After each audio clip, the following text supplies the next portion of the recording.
أعوذ بالله من الشيطان الرجيم. Bismillah ar-Rahman ar-Rahim. In the name of God, most merciful, ever merciful. And may God's peace and blessings be upon His holy Prophet Muhammad and the purified members of his household and progeny. Allahumma salli ala Muhammad wa ali Muhammad wa ajil farajahum.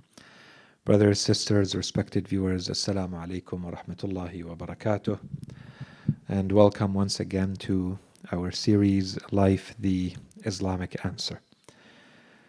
So, inshallah, today, given that in the last lecture we did a bit of a recap and an overview with some additions or complementing nuances to what we've been covering, today, inshallah, we can continue where we left off, which is with the ingredients of the effective learner, or for effective learning in Islam. If you'll remember, we are at the topic of seizing the opportunity of our youth. And so we already made a large number of points related to this topic, so we won't repeat those, we'll just build on them. So our first hadith is from the Holy Prophet ﷺ, in which he says, أول هذه الأمة يتعلم صغارها من كبارها وآخرها يتعلم كبارها من صغارها. So the Holy Prophet ﷺ says, in the beginning of this nation, its young ones will learn from its older ones. And in the end, its older ones will learn from its younger ones. And so there's an addition. This hadith is narrated by Ibn Abbas. So people asked Ibn Abbas, قِيلَ وَكَيْفَ ذَلِكَ يَا ابْنَ عَبَّاسِ. So the answer he gives, قال تعلم الصغار ولم يتعلم الكبار فاحتاج الكبار إلى الصغار. It's very logical, normal answer that he gives. It was said, how is that? He said, because the young ones learned and the older ones did not. So they will need, or they needed them for their knowledge.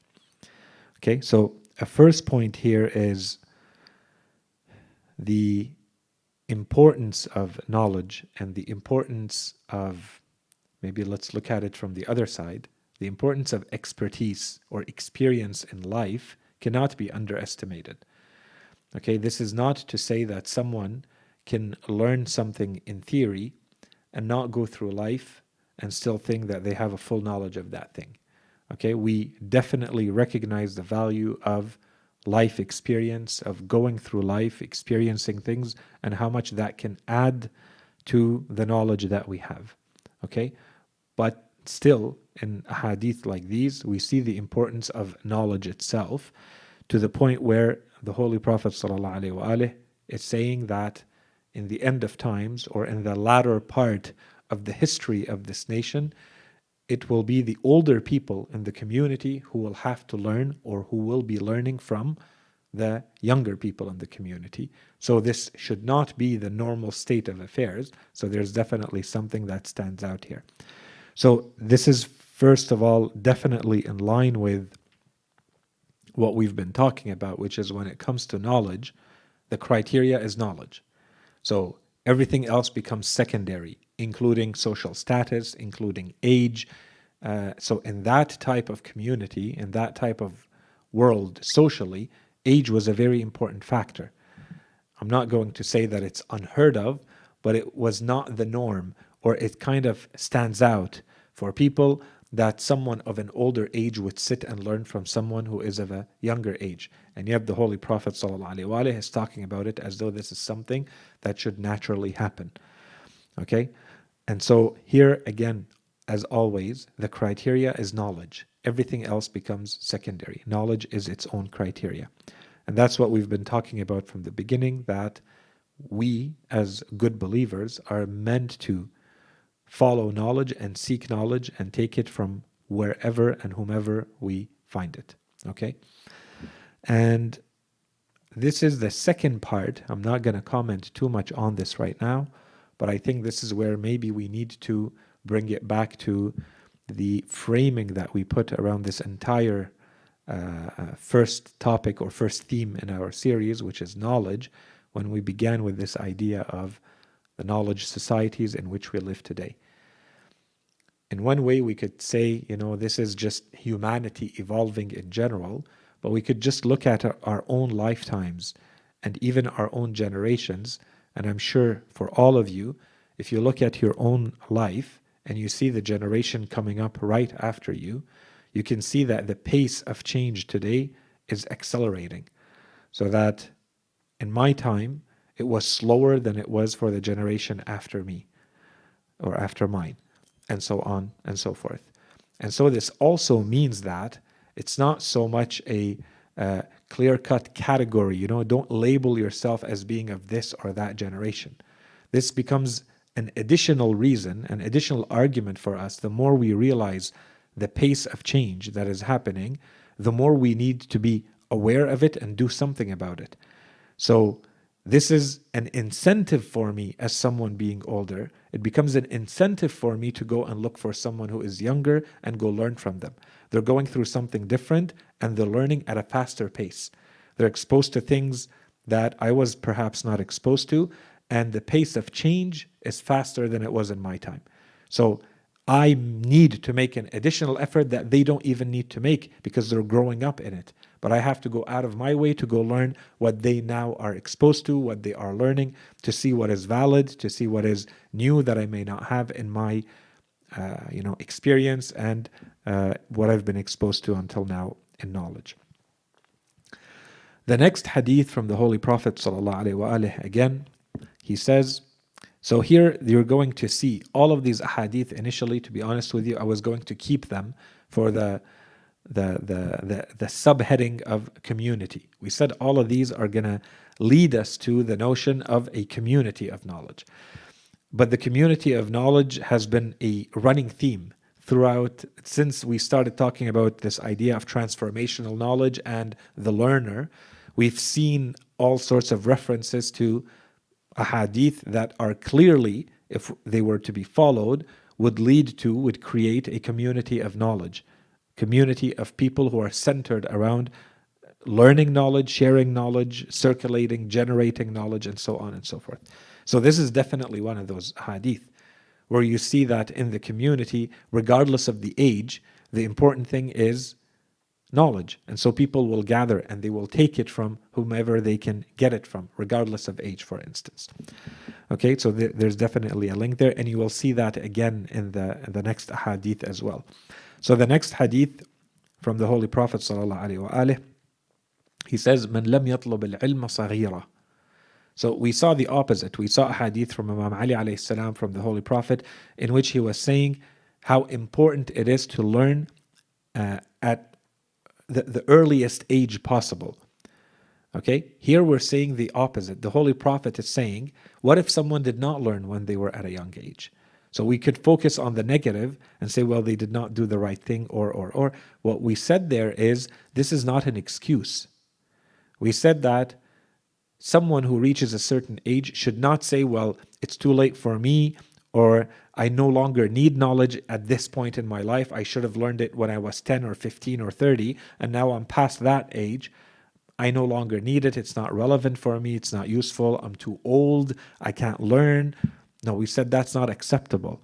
It's the exact opposite that we find in the hadith, with a very clear instruction, with a very clear or strong, I'm going to say, order, command from the Holy Prophet in our religion to still learn, even if you are, alaykum assalam wa rahmatullah, even if you are of an older age. And so this is one of these narrations. The Holy Prophet sallallahu alaihi wasallam, he says, "Man lam yatlub al-ilma saghira, fatalabahu kabira, famat mata shahida."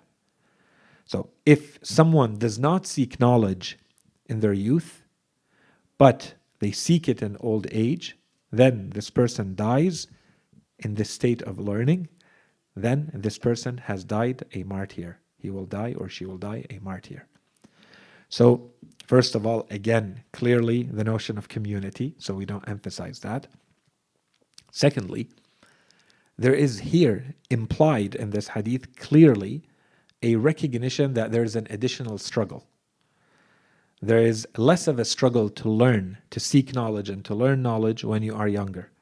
Okay, it comes much more naturally. This person is going out of their way. So there is an additional struggle to learn knowledge. Okay, so there's a recognition that there is an additional struggle. And therefore, alongside the recognition that there is more struggle, there will also be the required thawab from Allah subhanahu wa ta'ala. More struggle equals more thawab. And so this person who is now at an older age and they are still going out of their way to learn, to acquire knowledge, to seek knowledge, they are definitely going through, let's call it a social struggle, right? That they are of an older age, and yet they are going against the stigma, if there is one in their community, socially. This person is older, learning from younger folks. Okay, so that's one. There's a social dimension, and there's also let's call it an intellectual dimension.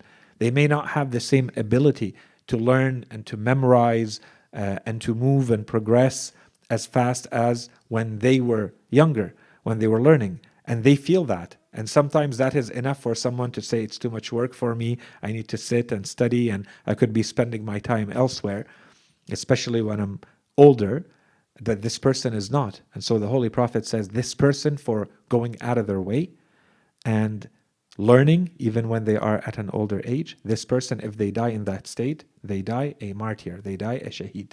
They have the reward of someone who is a shaheed. So first of all, clearly, there is no too late. Okay, and that's a point we made, but we did not back it up with the hadith. So here are a few of the hadith.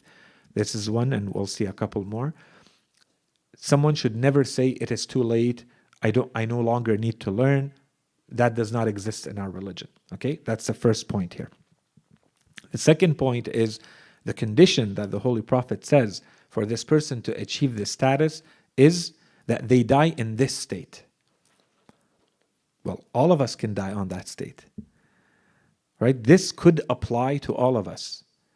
Any knowledge that we could be learning, we can continue to learn until we die. There is no point at which we say, I have enough, I have sufficient knowledge in any field. It doesn't stop. There's always more to learn. So the point here is that we should never fall into the trap of thinking that I should now be content with the knowledge that I have. I should be happy and satisfied. I have enough about, especially we're talking now about religious knowledge. Okay? So long as you stay in that state where you are craving it, where you have that hunger to continue to, or that curiosity to continue to learn, the day you die, whenever that is, whether it's at 20 or 40 or 150, if you die in that state, you are dying a martyr. And so this should, in addition to what it's saying directly, it should also back up that whole discussion that we had about a good Muslim should have as part of their normal routine schedule some sort of time dedicated to seeking knowledge, right? Regardless of their age. So that's a hadith. Wa alaykum assalam wa rahmatullah. The next hadith from the Holy Prophet sallallahu alaihi wasallam, he says, لا يستحي الشيخ أن يتعلم العلم كما لا يستحي أن يأكل الخبز. So the Holy Prophet sallallahu alaihi wasallam says, let not the old man be ashamed to learn, be ashamed of learning, as he is not ashamed to eating bread. So it may seem strange to say it that way, but the Holy Prophet is making a point. He's saying that something like eating bread is considered very trivial, very normal. No one would think about it twice. It does not stand out. It's been normalized. It's very regular. Knowledge seeking should be the same. And so this is certainly for someone who is an older age. When the Holy Prophet says, let this old man, a sheikh, so someone who is a senior, someone who is much older, let them seek knowledge.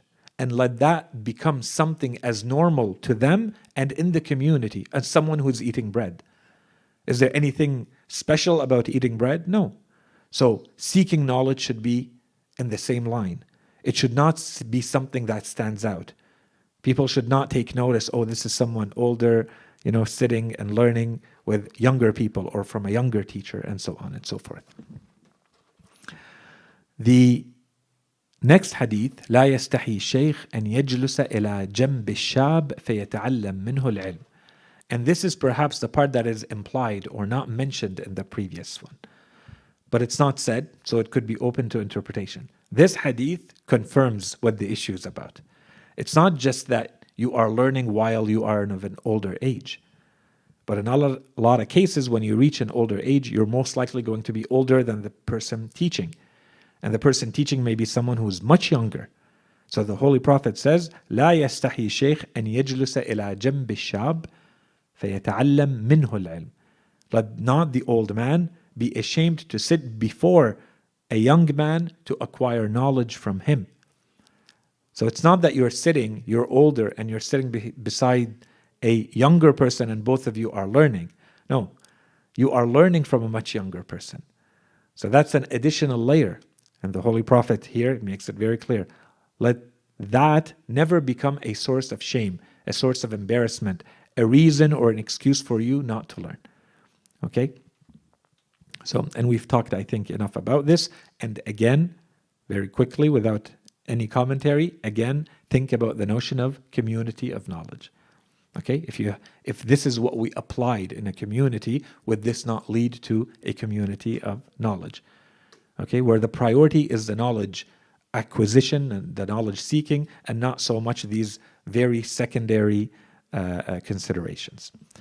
Okay, in that same vein of the community building, although it's not directly related to the youth here, notice this hadith from Imam Ali alayhi salam. He says, أتى نساء إلى بعض نساء النبي صلى الله عليه وآله فحدثنها فقالت لرسول الله صلى الله عليه وآله إن هؤلاء نسوة جئن يسألنك عن شيء يستحيين من ذكره قال ليسألن عما شئن فإن الله لا يستحيي من الحق.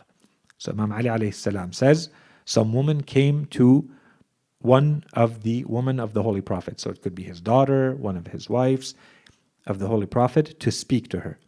So she came and she told the Holy Prophet, these women have come to ask you about certain matters, but they are too shy to mention it to you, to ask those things.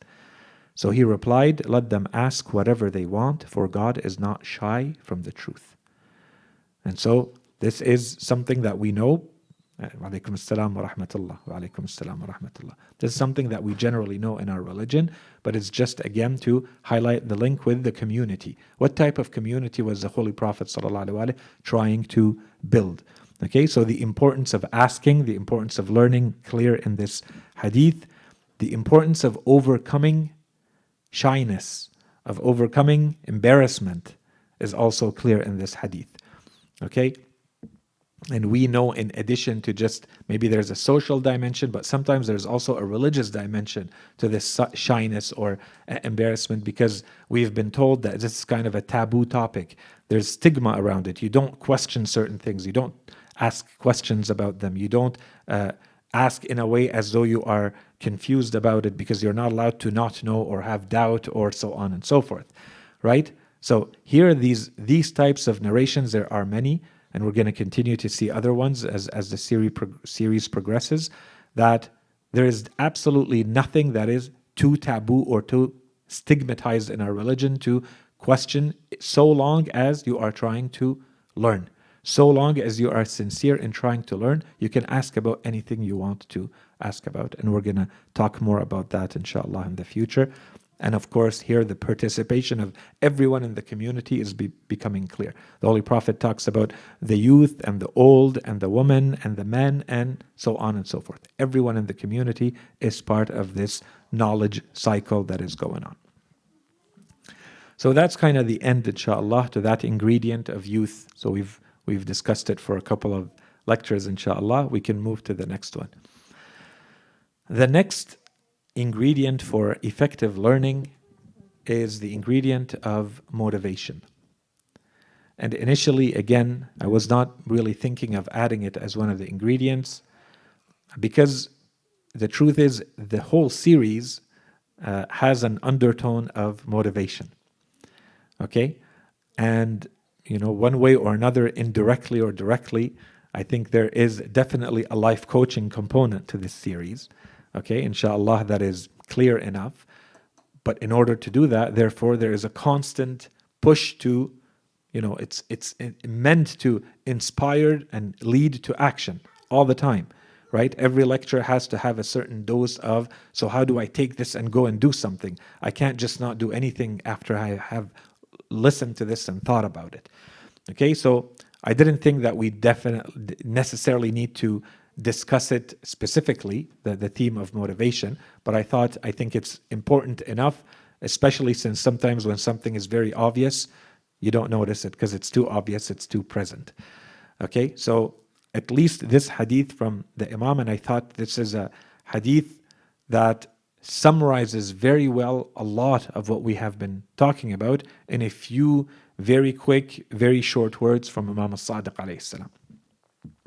So Imam al-Sadiq says, alayhi salam, المتعلم يحتاج إلى رغبة وإرادة وفراغ ونسك وخشية وحفظ وحزم. And that's the hadith. So the Imam says, the learner needs, and then he lists a number of items. If you want to be a good learner, then you have to check off these boxes. This is what a learner needs. A learner needs raghbah. They need a desire. They need a will. They need a dedicated time or a dedication. Okay, they need a piety. And here we could interpret it in different ways. The nusk. Okay, I'm just going to translate it as piety and I'm going to come back to it. And they need fear, wa khashya, and they need fear. And learning or memorization. And I'm going to comment on that too. Wa hifz and wa hazm, and determination.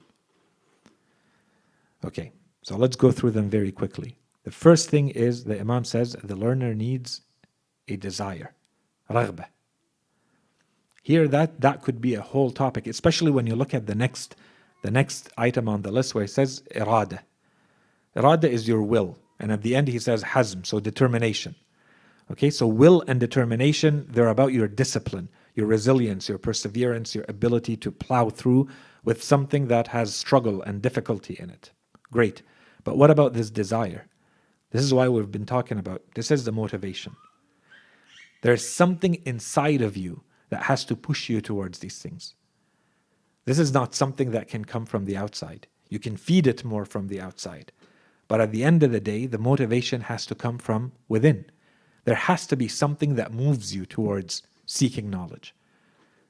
Otherwise, even if you do seek knowledge, you will stop very quickly. You will do it for a little while and then you'll stop. Because there's nothing that keeps you going. Okay? Knowledge seeking in itself, that's a whole topic, inshallah. Maybe we'll mention it. I don't know if we're going to talk about a few books that talk about these topics. In anything, if you go to today's very, very dense and rich literature on these topics, there's a topic or there's a field that emerged called Neuro-Linguistic programming. Okay, and they use that a lot for anything that has to do, for instance, with motivating people, with helping someone break away with bad habits, overcoming addiction, generating confidence in themselves. And how do they do that? They say that a lot of what we do and our outlook on life is dependent on the words that we associate and therefore the ideas that we associate with something, with an experience. The issue is that when you think about something that has difficulty, and a lot in most cases, it's because of our life experience until now. Sometimes it's direct experience, so things that I have lived through. In some cases, it's not that I have lived through, someone else has lived through, but I know of it enough that this has created a certain image in my mind of that thing. And so when I think about that thing, I may focus on the negative. I may focus on the difficult part, the pain, the loss, the sacrifice, whatever it may be. If this is what I think about and how I feel about that thing, then I'm not going to proceed to act in any situation that puts me in that negative light.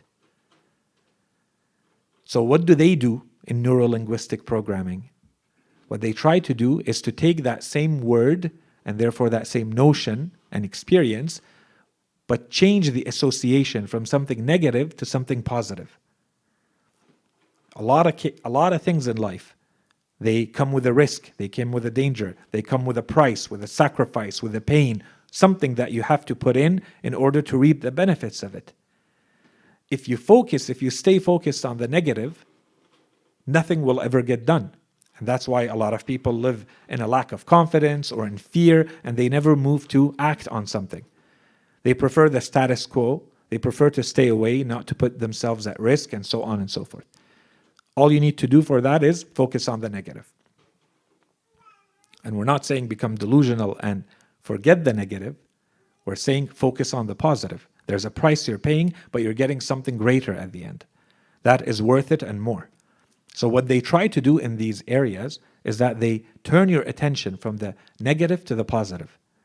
If you see the positive, if you see the gain, that creates motivation in you.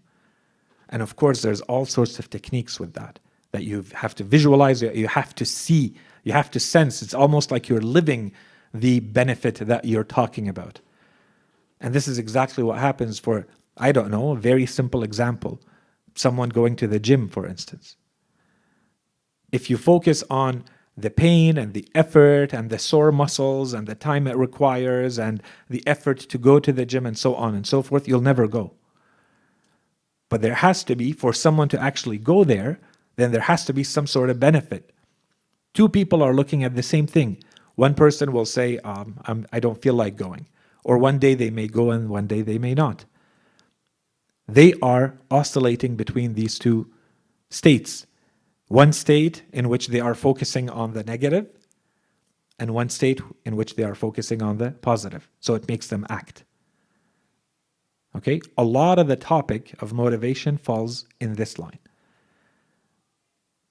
So this means that to a very large extent, it is kind of within your control. If it's something that you know you should be doing and you're lacking the motivation to do it, maybe you're just not putting the light in the right thing. You're focusing on the negative instead of the positive. That's why the Imam starts by saying, in order to be a learner, the first thing you need is desire, a motivation, an internal motivation. And then the Imam says, and the will. The will means that you are now going to have the strength and the resilience to actually go through with it. The discipline to go through with it. But where does that discipline come from? That I'm still going to go through with it even though it's difficult. It comes from the desire. It comes from the motivation. It comes from, now that I have focused on the positive, I can actually go through with it. It's going to give me the energy. It's going to give me the resilience. It's going to give me the will and the determination that the Imam is mentioning. Okay? So, and then the Imam says, and the will. So inshallah, this part is clear. That the will is not happening in a vacuum. The will means that I'm going to go through with it. I need something that is going to fuel me to go through with it. And usually that's a desire. That's your motivation. Otherwise, you will run out of steam. You'll run out of fuel to continuously go through with it if there's nothing motivating you internally. Okay? So just by saying will and determination, there's a recognition that there's a struggle, that there's a difficulty that you have to go through. And then the Imam said, وَفَرَاغ. So in other words, tafarrugh. In other words, dedication.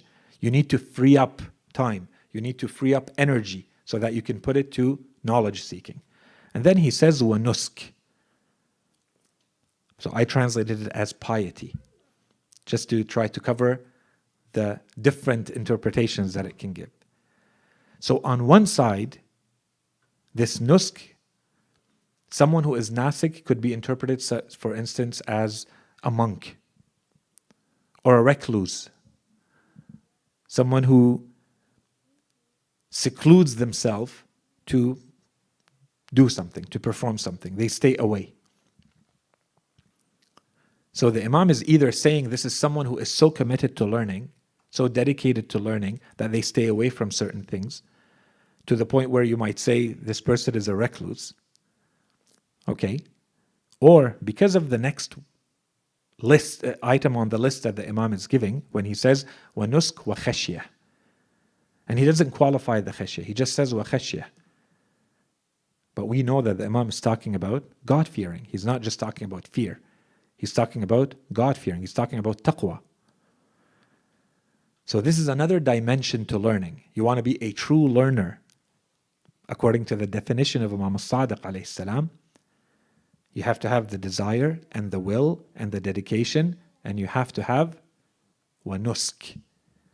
So here, either you say, I dedicate myself to learning to the point where I'm somewhat considered of a recluse, or this is someone who has a high level of worship. This is someone to whom piety is very important. This commitment to Allah subhanahu wa ta'ala is important. And this is what we see with the next item, وَخَشْيَةٍ. The Imam here is talking about a different kind or a different dimension to what you're learning. That this learning is bringing you closer to God. And your worship makes you a better learner. Your association with Allah subhanahu wa ta'ala, your God-fearing, your piety makes you a more effective learner, a better learner. And then the Imam says, وَحِفْظ. Hifz here could be either the Imam is saying learning or memorizing, or this person has, on one side we could say it's the result of hard work, or we could say this is something innate. Allah subhanahu wa ta'ala has blessed this person with a great memory. That's the other way to understand this. So memory. Okay? Wahazm, and determination. These, to me, when I put them together, it's as though the Imam is saying, if we interpret this as Allah subhanahu wa ta'ala has blessed someone with a great memory, with a great ability to understand, we're going to say that talent alone is not enough. When we look at all of these ingredients that the Imam gave us, you can be the person with the highest IQ, the most intelligence, a great memory. That is not enough to be a good learner, according to Imam al-Sadiq alayhi salam.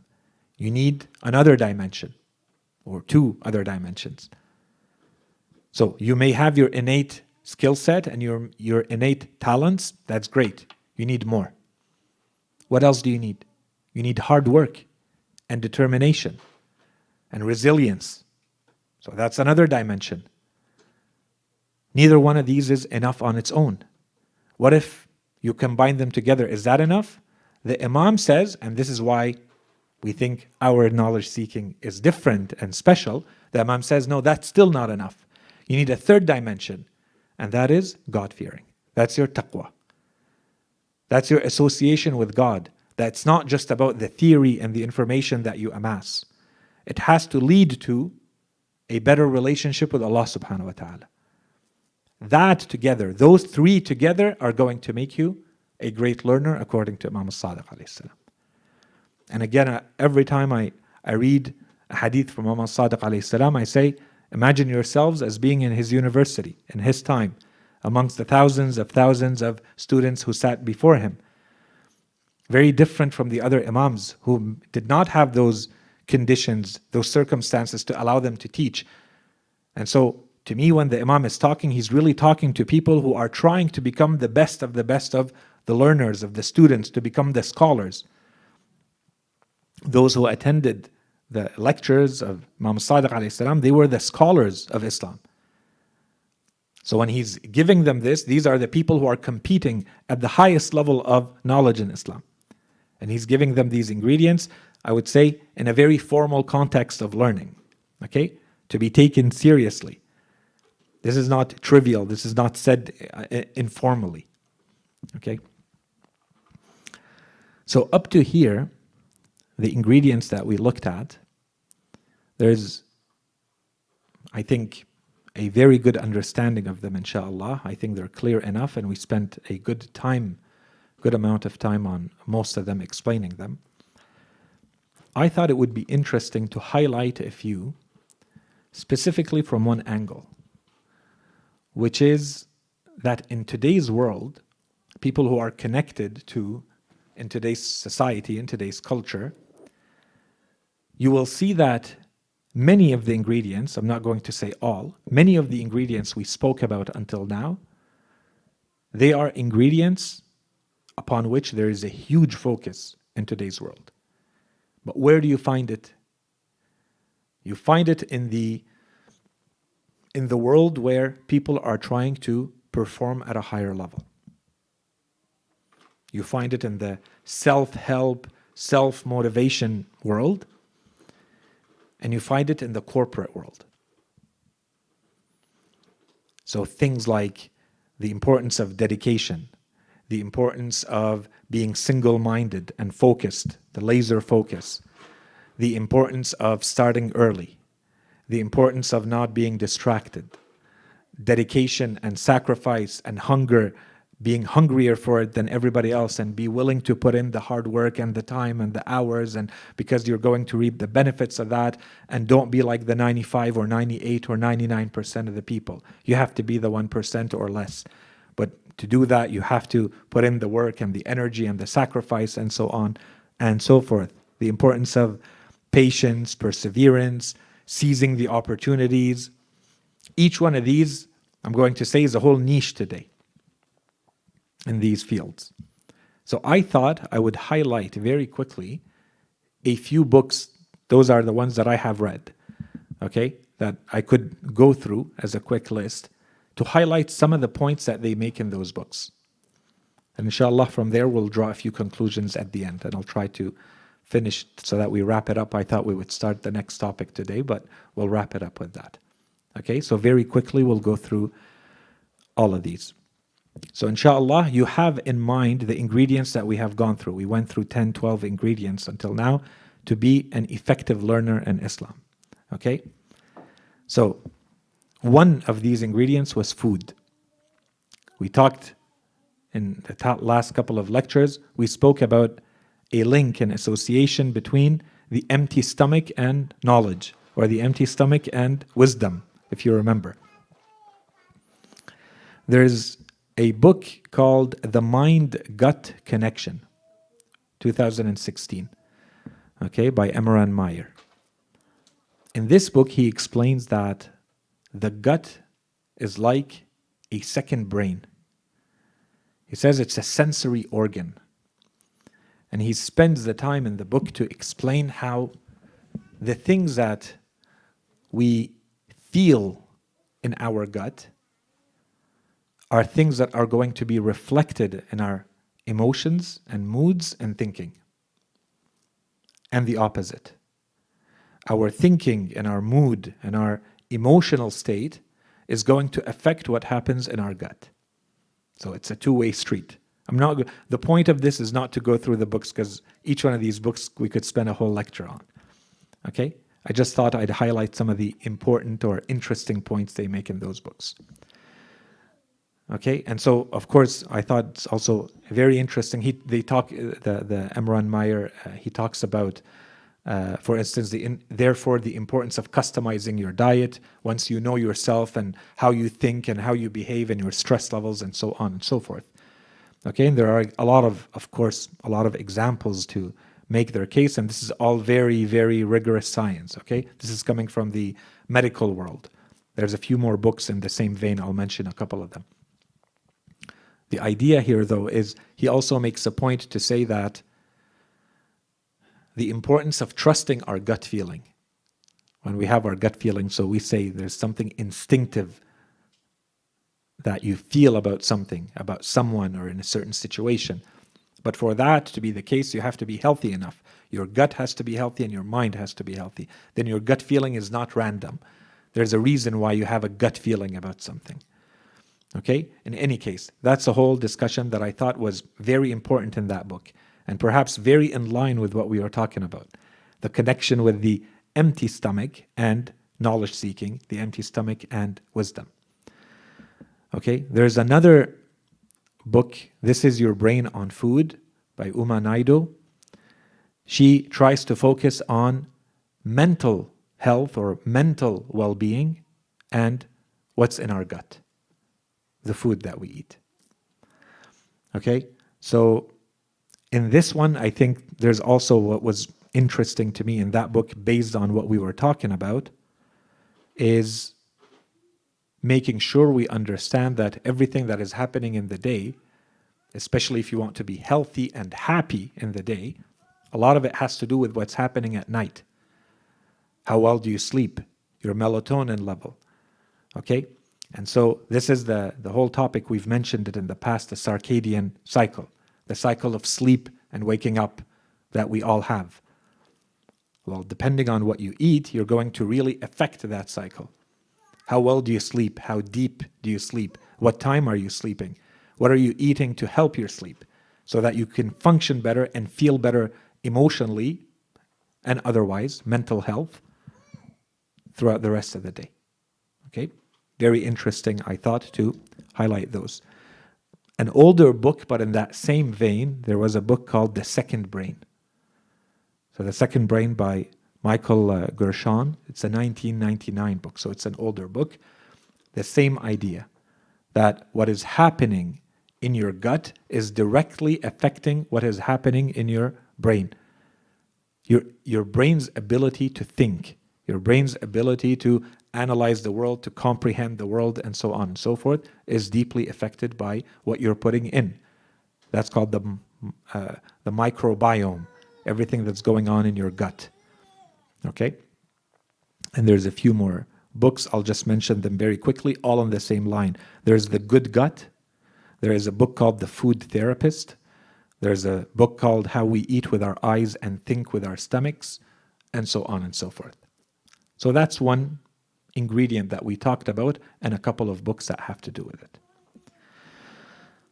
it. Another ingredient we talked about was time management, and we focused in our hadith, we really focused on starting as early as possible in the day and building our schedule around prayer times, which means for us that our day starts with Fajr, or even before, or at least with Fajr. Okay, so I thought I at least had to begin with the 5 a.m. Club. So that's a very known book. So at least I'll mention that, by Robin Sharma. So he was a lawyer. He was a lawyer until 25. So he started very early. And then he felt that he was very unhappy and he's not getting what he wants out of this career. So he gave up all of that and he rethought his life. And then he came back and he became a dedicated writer and a speaker. And now he has a whole enterprise of public speaking and writing. He's written more than a dozen books. What is that book called? The Monk Who Sold His Ferrari, and other books in that same line. Okay, so you see definitely that there is a spiritual component to what he went through. And therefore he brings that back into all of his writing and all of his thinking. And he teaches that a lot. Okay, he has a whole series of books all on that same theme of that monk and the wisdom that that monk has, and so on and so forth. Okay, so the book is basically done in this way. So there's this billionaire who attributes all of his success to one habit, and that habit is that he starts his days at 5 a.m.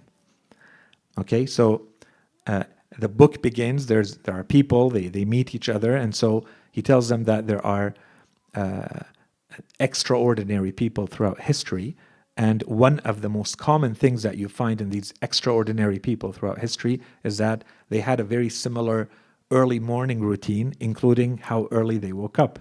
Okay, and that's where the whole premise of the book begins. Okay, so I'll go through the chapters very quickly. He says that the normal way that most people are going to start their day is that you're going to start preoccupied. Why? Because you're starting your day with everyone. So you're already in the frenetic life cycle or routine of the day. Okay, and this is, of course, it also has to do with what you're being exposed to and what you see. You start with your emails, you see the news, and so on and so forth. So as soon as you start your day, you're already behind. Okay, you're just reacting to things, and you don't have any time for preparing yourself for what's going to happen. So you can't focus because you're stressed. You start the day stressed, and This drains a lot of energy, so that by the time that you reach midday or lunch for most people, you're completely depleted. The majority of your energy is gone by then. Okay, so the idea is that by waking up earlier, but making sure that waking up earlier is equal to having less stress during that time that you've added to your day. That's the idea, that you are going to do things that are going to much better prepare you for the rest of the day. And physically, what that means is that you're going to release different kinds of hormones. As opposed to releasing adrenaline, you're going to release serotonin, and you're going to release happy hormones, right? Hormones that are going to make you in a very different mood to tackle the day. That's the idea of the book. Okay, so, or dopamine, I only mentioned serotonin. Okay, so you want to be elite, therefore you have to be willing to put in a little bit of sacrifice to be part of that 5%, for instance, even though 95% of the people are going to say they prefer to sleep or sleep in a little bit more in the morning. So then he talks about what he calls history makers. Those people who changed history, they really focused on the things that they had talents in, that they were special in, that they could capitalize on. But this also requires that you free yourself from distractions. So this is a theme that we talked about, this focus, not multitasking, right? Single-minded focus. So he says you free yourself from the distractions of relationships, of social media, of addictions, and so on and so forth. And that all starts in the day, early in the day, and how you're going to create a domino effect early in the morning. Okay, and so he talks about the purist versus the multitasker.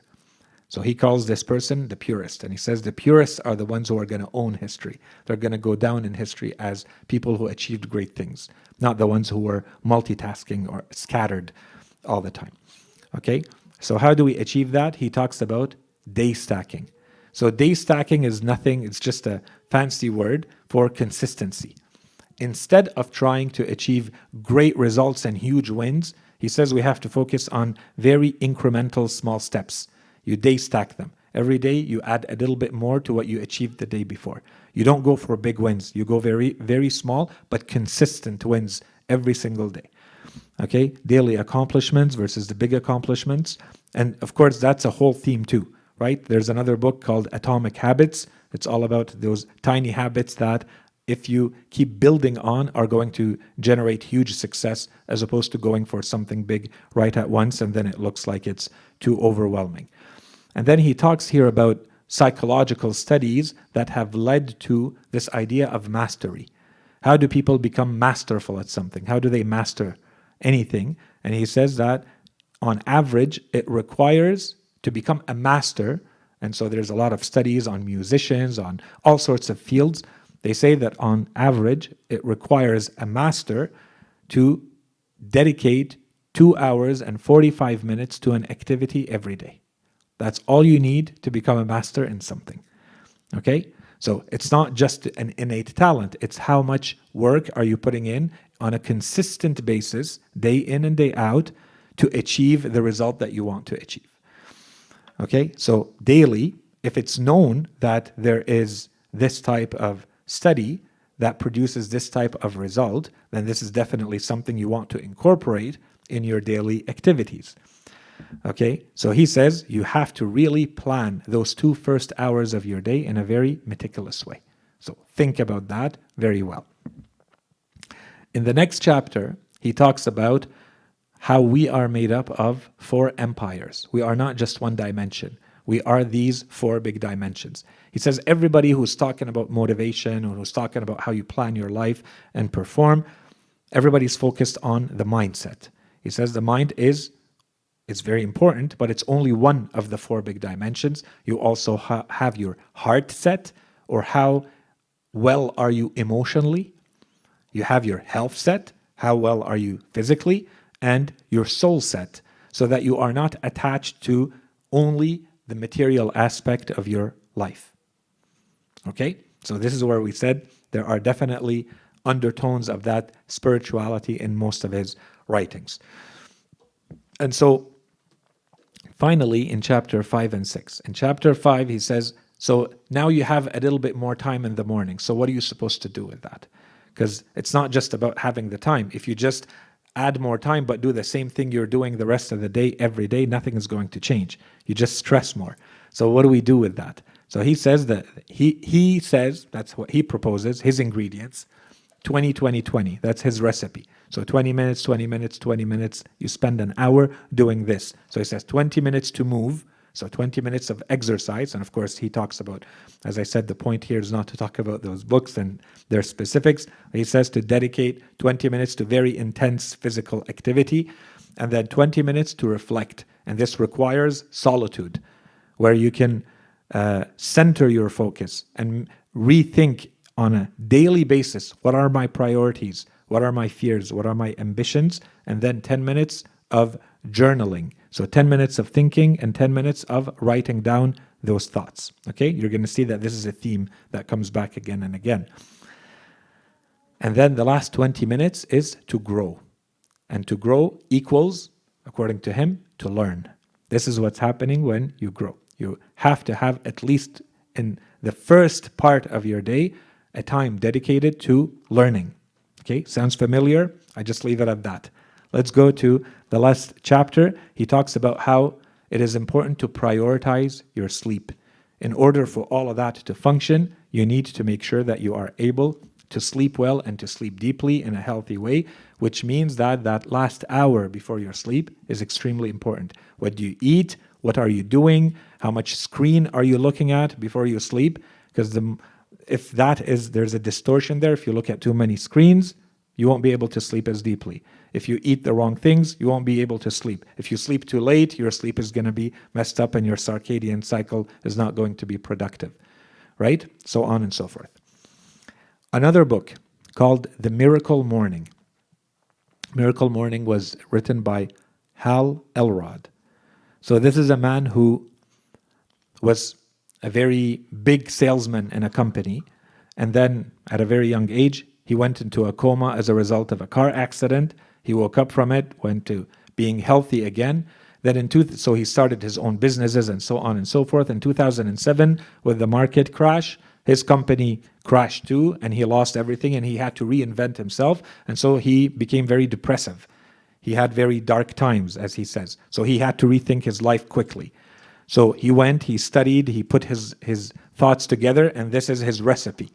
If you are in dark times, if you are going through difficulty, what do you do? So his result is that there are 6, what he calls timeless growth practices. There are 6 ingredients that he says have consistently produced very strong results for people who use them. So he wants to put all of these together, and when does he put them? He puts them all together in the morning. And that's why his book is called The Miracle Morning. You want to change your life around? Own the morning. Okay, so the 6, and I'm not going to go through a lot of discussion here. The acronym that he uses is SAVERS. So SAVERS is just the acronym, SAVERS, and also at the same time he says these are your life savers. This is what's going to save your life when you are in your darkest and most difficult time. You apply these 6, but this applies to any time. The first one is silence. So this would be his morning routine. Okay, it has to have a moment of reflection, of silence, no distractions, no noise, right? And the metaphorical and the literal sense, no noise. You have to cut out everything so that you can focus on yourself, who you are, what you're trying to accomplish, and so on and so forth. Some people might call it meditation, whatever you want to call it. He says silence. Okay, there's different ways. So he incorporates exercise in that too. So he says, this is a time that you exercise your body, but alone, without any sound, so that you can focus on what you're doing, and so on and so forth.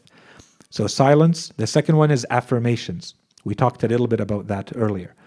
This is your ability to tell. So this is a very big thing, especially in the NLP world, the Neuro-Linguistic Programming world, where they say that, by saying things out loud, you can make them into part of what you really believe about yourself. This is what you want to accomplish. This is what you want to do. Say it out loud. Don't leave it inside. Okay, so these are the affirmations. Visualization. So that's your ability to actually see very clearly the outcome that you're going after. Don't keep it at a theoretical level. You have to be able to visualize it. as though you're there. What does it look like? How does it feel now that you've accomplished what you want to do? This is going to give you a drive throughout the day, and as the days go by, that you are there. You can actually get there. Okay, and it makes it a lot clearer for you to execute. Exercise. So we mentioned it quickly. So he mentions that as one of the ingredients, one of the 6 items. So health is needed to work better, and it increases your ability to focus and your intelligence. And he talks about the science behind it. If you have a healthy body, your brain functions a lot better. And then reading. So that's the R. So constant learning. Again, see the focus on learning, and when is it done? They all incorporate it first thing in the morning. And finally, scribing. He says, so now you have to sit after you've read and you learned. You have to summarize what you learned in a way that incorporates it into what you hope to achieve in your day and in your life. This new learning that you got, how are you going to incorporate that in your life? Okay, this is perhaps one of the aspects of writing that we didn't focus on too much or explicitly when we talked about the importance of writing. Okay, so that the writing does not stay in theory. I learned something and it stays there. There has to be some sort of internalizing of what I learned into my life, into my plans, and so on and so forth. The next book. So part of the ingredients, we mentioned focus, the importance of focus. There's a book called The One Thing. It's written by Gary Keller and another man, Jay Papasan. Gary Keller, for those who know a little bit of the real estate world, he is the co-founder of Keller Williams, the largest real estate company in the world, depending on how you count them. Okay? So he co-founded that company. Many would think he is extremely productive, successful businessman, so on and so forth. Eventually, he burns out. He is completely done. He can't work anymore. He is non-functional. So he needs to reassess. So he reassesses, and he comes up with this recipe that he shares with the world in this book called The One Thing. What's the main point of The One Thing? The idea is that, of course, again, this is not about self-help as much as it is about business, but he's saying that this applies to the rest of our lives. The idea that if you want to be really good at your business, focus on one thing and do it really, really well. Don't diversify too far and too wide. Focus on one thing at a time. Focus on it until you can master it and produce it and maximize the benefits of it. Okay? That's the idea of focus versus multitasking. You want to be productive, focus, and do not multitask. Don't be scattered. Okay? Become more, not less successful, according to him. He thought that he would be less successful, but he was happy with that because he was now focused on the things that really mattered. But what surprised him is that he actually became a lot more successful than he was even before by focusing on fewer things than he was focusing on before. Okay? So the how, he says, you have to be able to answer one question for yourself, and everybody has to do that. So he's saying to do that in a business sense. We could take that in life in general. He says you have to be able to answer this one question. What is it that is going to make everything else easier or unnecessary? What's the one thing that if you could do, that thing is going to make everything else easier or not necessary? And so he gives us other ways to ask this question. What do you want people to remember you as after you die? How do you want people to know what were your biggest contributions? That's going to allow you, or at least help you, answer this question. What is that one thing that is the most important for you? That becomes your top priority. And so this means that, he says, there are no priorities. There is one priority. There's only one thing that matters, and everything else falls under that one thing. So this helps you clarify your mind, right, on how everything has to fit into that one thing.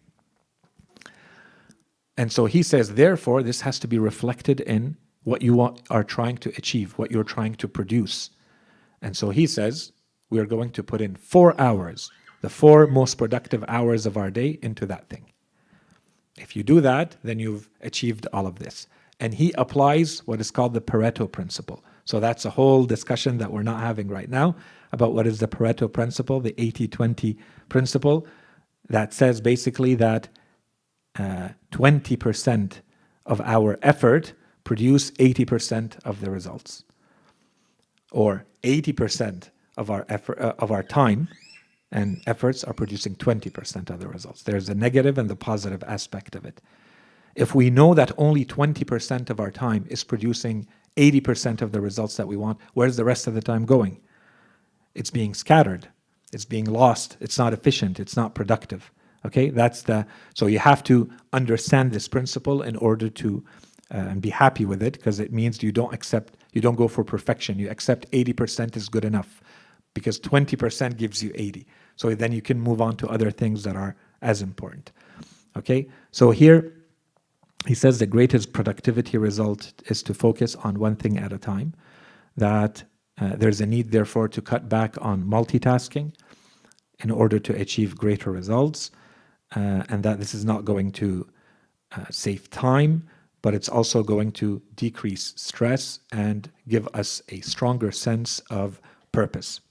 I'm going to go very quickly, maybe 1 minute each, over the next few books, because I don't have time to detail them too much. So self-motivation. One book called The Motivation Myth by Jeff Hayden. So he says that successful people are not more driven. He has a good TED Talk too. Successful people are not more driven than others.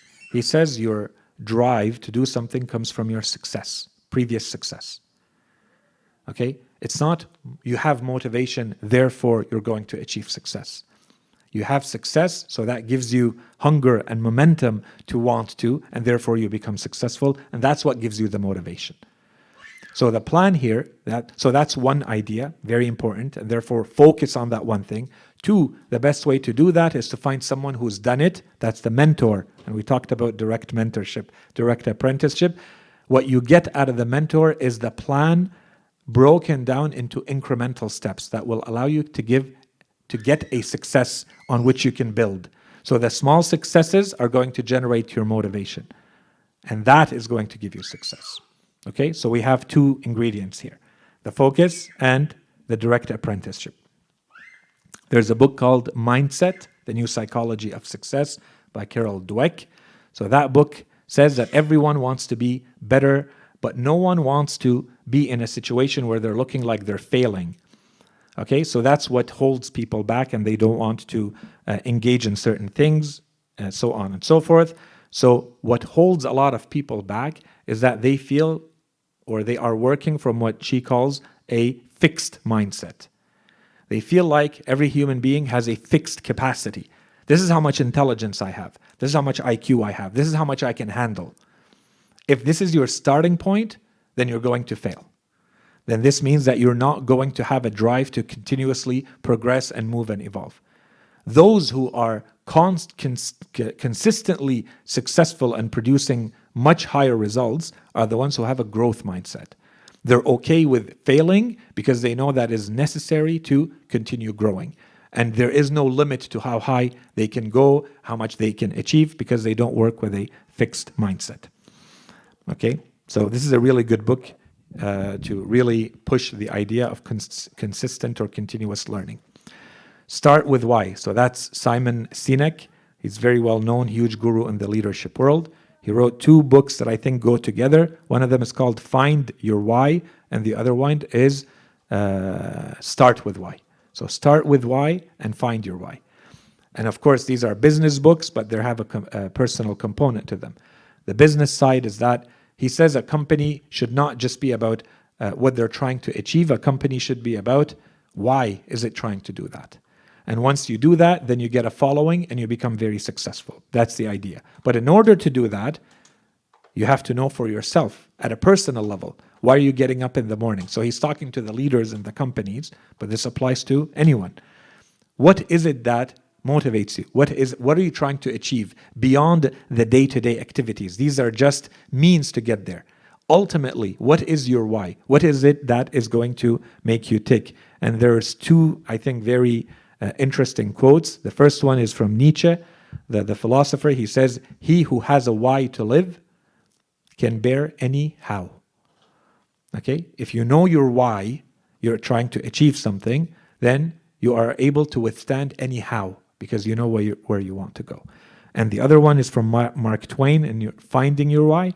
He says the two most important days in your life are the day you are born and the day you find out why. Okay? The last book I wanted to mention was the book Drive by Danielle Pink.